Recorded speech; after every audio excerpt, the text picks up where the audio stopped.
사랑하는 성도 여러분, 오늘 함께 나눌 본문은요, 누가복음 21장의 마지막 부분입니다. 예수님께서 마지막 때에 관한 긴 말씀을 마무리하시며 남기신 당부의 말씀입니다. 예수님은 예루살렘 성전의 웅장함을 바라보며 감탄하던 제자들에게 이 돌 하나도 돌 위에 남지 않고 무너질 날이 올 것이다, 이렇게 말씀하셨죠. 그리고 전쟁과 지진과 기근을 비롯하여서 앞으로 세상에 일어날 여러 사건과 그리고 인자가 구름을 타고 오실 그날에 관하여 아주 상세히 말씀해 주셨습니다. 제자들은요, 예수님의 이 놀라운 말씀 앞에서 두려움을 가졌고요, 또 궁금함도 가지게 되었습니다. 언제 그런 일이 일어날지, 어떤 징조를 보아야 할지 알고 싶었습니다. 하지만 예수님은 그들의 궁금증을 다 풀어주지 않으셨죠. 미래를 정확히 계산하는 지식이 아니라 대신 오늘을 살아가는 태도에 관한 말씀으로 이 긴 가르침을 마무리하십니다. 오늘 이 수요기도의 시간, 성정과 마지막 때에 관하여 말씀하시며 제자들에게 마지막 당부를 남기신 그 주님의 음성에 우리의 마음을 활짝 여는 기도의 시간이 되길 바랍니다. 세상의 변화에 마음을 빼앗기기보다 오늘 우리를 향하여 주시는 주님의 말씀을 겸손히 듣는 이 시간이 되기를 간절히 바랍니다. 먼저 미래를 궁금해하기보다 지금 우리의 마음을 지켜야 합니다. 34절 앞부분입니다. 너희는 스스로 조심하라. 그렇지 않으면 방탕함과 술취함과 생활의 염려로 마음이 둔하여지고. 여기 조심하라 라고 하는 단어가 나오는데요, 주의하라, 스스로를 계속 살피라, 이런 뜻입니다. 이 말씀은 순간적으로 한번 조심하고 끝나는 게 아닙니다. 우리 성도가 매일 거울을 보듯이 우리의 영적 상태도 매일 들여다보아야 한다, 그런 말씀이죠. 사랑하는 성도 여러분, 예수님은 세상 종말의 징조를 말씀하신 후에 우리 자신의 마음부터 살펴라고 말씀하십니다. 다른 사람이나 세상을 판단하기 전에 나 자신의 마음이 지금 어떤 상태인지를 먼저 돌아보라고 말씀합니다. 예수님은 우리 마음을 둔하게 만드는 것으로 세 가지를 말씀하십니다. 방탕함, 술취함, 그리고 생활의 염려입니다. 방탕함과 술취함은요, 욕망과 쾌락에 지배되어서 영적으로 분별하지 못하게 만드는 위험을 보여주니까 당연히 이것은 죄라고 여겨질 수 있을 겁니다. 근데 생활의 염려라고 하는 것은 죄처럼 보이지가 않습니다. 왜냐하면 생활의 염려는 뭐예요? 먹고 사는 문제, 자녀 걱정, 건강 문제, 내일에 대한 불안 같은 것들이기 때문입니다. 오히려 생활의 염려는 우리 일상에 당연한 것처럼 느껴집니다. 그러나 예수님은 이 염려라는 것도 우리 마음을 짓누르게 되기 때문에 결국 우리의 마음을 둔하게 만드는, 우리를 죄 가운데 거하게 만드는 것임을 말씀해 주십니다. 무거운 짐을 오래 지고 있으면 어깨가 감각을 잃어가듯이 생활의 염려를 오래 짊어지고 있으면 우리 영혼도 서서히 감각을 잃어간다는 거죠. 처음에는 말씀을 들어도 마음이 뜨겁고요, 회개와 순종의 결단이 있었는데 어느새 말씀을 들어도 무덤덤해집니다. 처음에는 기도할 때 눈물이 났는데요, 어느새 기도해도요 전혀 눈물이 나지 않습니다. 이것이 바로 둔해진 마음입니다. 오늘 말씀은 우리에게 묻습니다. 지금 내 마음을 짓누르고 있는 것은 무엇이냐고요. 눈에 띄는 죄가 아니라 어쩌면 오늘의 이 생활의 염려 때문에 걱정과 분주함일 수 있다는 겁니다. 우리 성도는 드러난 죄만 조심하는 게 아니라 조용히 우리 마음을 무겁게 만드는 염려를 먼저 주님 앞에 내려놓아야 합니다. 염려가 찾아오는 것 자체보다 더 위험한 것은 그 염려를 하나님께 맡기지 않고 마음속에다 계속 차곡차곡 쌓아두는 것이죠. 염려가 마음을 차지하면요, 말씀보다 문제가 더 크게 보이게 되고 하나님의 약속보다 현실의 어려움이 더 크게 느껴지기 때문입니다. 우리는 염려가 전혀 없는 사람이 될 수는 없지만, 그러나 염려를 혼자 붙들고 살아갈 수는 없는 그런 존재입니다. 염려가 찾아올 때마다 우리는 그것을 기도로 바꾸어서 주님께 맡겨야 합니다. 오늘 이 시간 지난 한 주 동안 짓눌렸던 마음을 주님께 내려놓으시고요, 다시 영적인 민감함을 회복하기 위해서 이렇게 기도하길 원합니다. 주님, 세상의 염려와 분주함으로 짓눌려 둔해진 우리 성도의 마음을 긍휼히 여겨 주소서.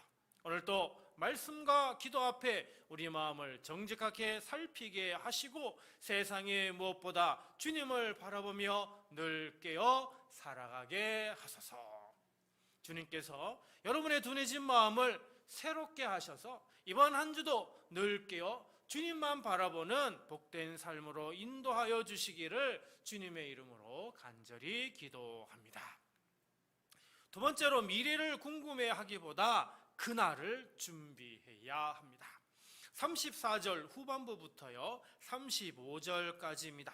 뜻밖의 그날이 덕과 같이 너희에게 임하리라. 이날은 온 지구상에 거하는 모든 사람에게 임하리라. 여기 34절에 보면 덫이라고 하는 단어가 나오는데 덫, 올무 같은 의미입니다. 사냥꾼이 놓은 올무는요 짐승에게 미리 알려주고 난 이후에 작동하는 게 아닙니다. 짐승이 전혀 눈치채지 못한 순간에 갑자기 그 올무는 닫히게 되죠. 주님의 날도 이와 같다는 겁니다. 우리의 계산이나 예상을 따라 임하지 않는다라고 하는 거죠. 이 덫이 어떻게 임하는지를 더 구체적으로 보여주는 단어가 25절의 임하리라입니다. 갑자기 닥치다, 뜻밖의 임하다, 이런 뜻으로서요 준비 없는 사람의 삶 위에 순식간에 들이닥친다, 이런 의미가 담겨져 있습니다. 덫이라는 이 이미지하고요 갑작스러운 이 이미지 동작이 함께 있을 때 이 말씀이 우리에게 주는 경고는 온전히 살아납니다. 그날은 예측할 수 없기에 준비는 예측 여부와 관계없이 늘 이루어져야 한다라는 겁니다. 사랑하는 성도 여러분, 우리는 종종 그날, 곧 주님이 다시 오시는 날에 대해서는 얼마나 궁금해하는지 모릅니다. 언제쯤일까? 어떤 징조가 먼저 나타날까? 너무나 궁금해합니다. 그러나 예수님은 그날의 시기를 계산하는 것보다 훨씬 더 중요한 것이 있다고 말씀하십니다. 그게 바로 준비입니다. 사람이 오늘 하루에 안일함에 취해 있을 때, 아무 준비 없이 살아갈 때 갑자기 임하게 됩니다. 그러므로 중요한 것은 언제 오시는가, 이게 아니고요 나는 지금 준비되어 있는가입니다. 그리고 본문은 분명히 우리에게 말씀합니다. 그날은 온 지구상에 거하는 모든 사람에게 임한다고요. 누구도 예외가 없습니다. 부자든 가난한 자든 믿는 사람이든 믿지 않는 사람이든 모두 그날을 맞게 됩니다. 그러나 그날의 의미와 결과는 모든 사람에게 동일할 수는 없지요. 예수 그리스도 안에 있는 성도에게 그날은 구원의 완성을 맞는 그런 날일 수 있지만, 그리스도를 거절한 사람에게는 심판의 날이 되는 것입니다. 그러므로 우리 성도에게 남은 일은 오직 하나, 그리스도의 은혜 안에서 오늘 준비하는 것입니다. 여러분, 그러면 준비한다라고 하는 것은 무엇일까요? 회개할 것이 있으면 오늘 회개하고요, 순종할 것이 있으면 오늘 순종하고요, 하나님께서 나에게 맡겨주신 사명을 오늘 충실히 감당하는 겁니다. 특별한 무엇인가를 준비하는 게 아니라 예수 그리스도의 은혜를 의지하여 오늘 나에게 주어진 삶을 정직하게 살아내는 것, 이것이 바로 그날을 준비하는 길입니다. 사랑하는 성도 여러분, 오늘 하루가 별것 아닌 것처럼 보여도요, 오늘의 말과 오늘의 선택과 오늘의 행동 속에서 우리가 무엇을 믿고 누구를 기다리는지가 드러나게 됩니다. 그래서 오늘 하루를 회개와 순종으로 마무리하시며 우리 모두 이렇게 기도하길 원합니다. 주님, 언제 임할지 알 수 없는 그날 앞에서 오늘 하루에 안일함에 취해 살아온 우리 모습을 불쌍히 여겨 주소서. 회개할 것을 회개하고 순종할 것을 순종하며 맡겨진 사명을 충실히 감당하는 성도가 되게 하여 주소서. 언제 주님 오셔도 부끄럽지 않은 삶으로 그리스도의 은혜 안에서 늘 준비된 성도가 되시기를 주님의 이름으로 축복합니다.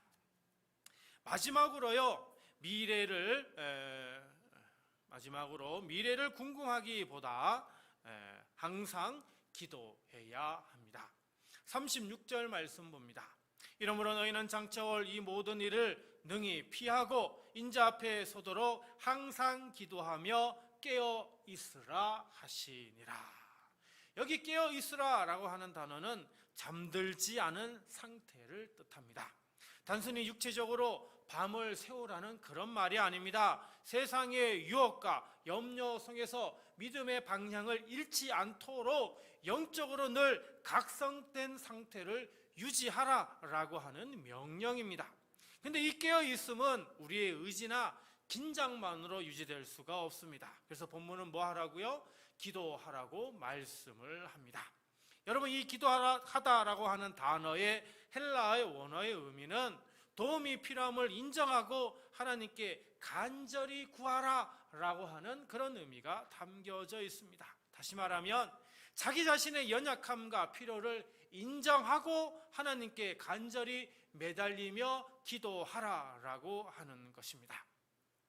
사랑하는 성도 여러분, 마음을 지키고 그날을 준비하는 이 모든 일의 마지막 열쇠는 결국 뭐라고요? 기도다라는 겁니다. 우리가 아무리 스스로 결심하고 다짐해도 우리 자신의 힘만으로 끝까지 깨어 있을 수 없습니다. 성경에 베드로가요, 예수님을 사랑한다고 고백했지만 결국 시험 앞에서 완전히 넘어졌습니다. 왜 그렇습니까? 자신의 연약함을 충분히 알지 못하고 자기 확신에 의지했거든요. 그래서 예수님께서 기도하라고 하셨을 때 그는 깨어 기도하지 못했기 때문입니다. 깨어 있으라는 말씀은 우리에게 방심하지 말라는 주님의 명령입니다. 방심하지 않고 깨어 있는 방법은 본문이 강조하는 대로 모든 때에 하나님께 간구하는 것뿐입니다. 사람은 자기 힘으로 잠들지 않으려 했을 때 오히려 더 빨리 지치기 마련입니다. 그러나 하나님께 매달려 기도할 때 우리 힘이 아닌 성령의 도우심으로 깨어있게 되는 것이죠. 사랑하는 성도 여러분, 우리 마음이 다시 둔해지지 않도록, 우리가 그날 앞에서 안일하지 않도록 이 모든 것을 지키도록 돕는 은혜의 방편이 바로 기도입니다. 기도는 우리가 스스로를 지키는 방법이 아니라 우리의 연약함을 인정하고 주님께 우리를 맡기는 방법입니다. 그리고 본문의 기도의 목적을 분명히 알려주죠. 단지 앞으로 닥칠 환난을 피하기 위함이 아닙니다. 모든 시험 가운데 믿음을 지키고요, 마지막 날 인자 되신 예수 그리스도 앞에 담대하게 서기 위함인 것입니다. 오늘 우리가 드리는 기도는 예수 그리스도의 은혜를 더욱 의지하게 하고요, 시험 가운데서도 믿음을 지키고 마지막 날 주님 앞에 서도록 우리를 붙들어주는 영적인 준비가 되는 겁니다. 우리가 기도했기 때문에 구원받는 게 아닙니다. 우리는 오직 예수 그리스도를 믿음으로 구원받았을 뿐입니다. 그러나 구원받은 성도는 기도를 통해서 주님의 은혜를 의지하고요, 믿음에서 떠나지 않도록 깨어있게 되는 겁니다. 기도는 구원의 값을 치르는 우리의 공로가 아니라 이미 베풀어 주신 구원의 은혜를 의지하며 끝까지 믿음으로 살아가게 하는 하나님의 은혜의 통로인 것이죠. 그러므로 이 시간 우리 다 함께 이렇게 기도해야 합니다. 주님, 우리 자신의 힘을 과신하며 세상 유혹과 염려 속에서 방심하며 살아온 우리 모습을 불쌍히 여겨 주소서. 자신의 연약함을 인정하고 늘 깨어 간구하게 하시고 모든 시험 가운데 믿음을 지키며 인자 앞에 담대히 서게 하소서. 이 한 주도 마음을 지키고 그날을 준비하며 항상 기도하는 삶으로 승리하시기를, 그리하여서 마지막 날 인자 앞에 담대히 서는 우리 복된 성도들 모두가 되시길 주님의 이름으로 축원합니다.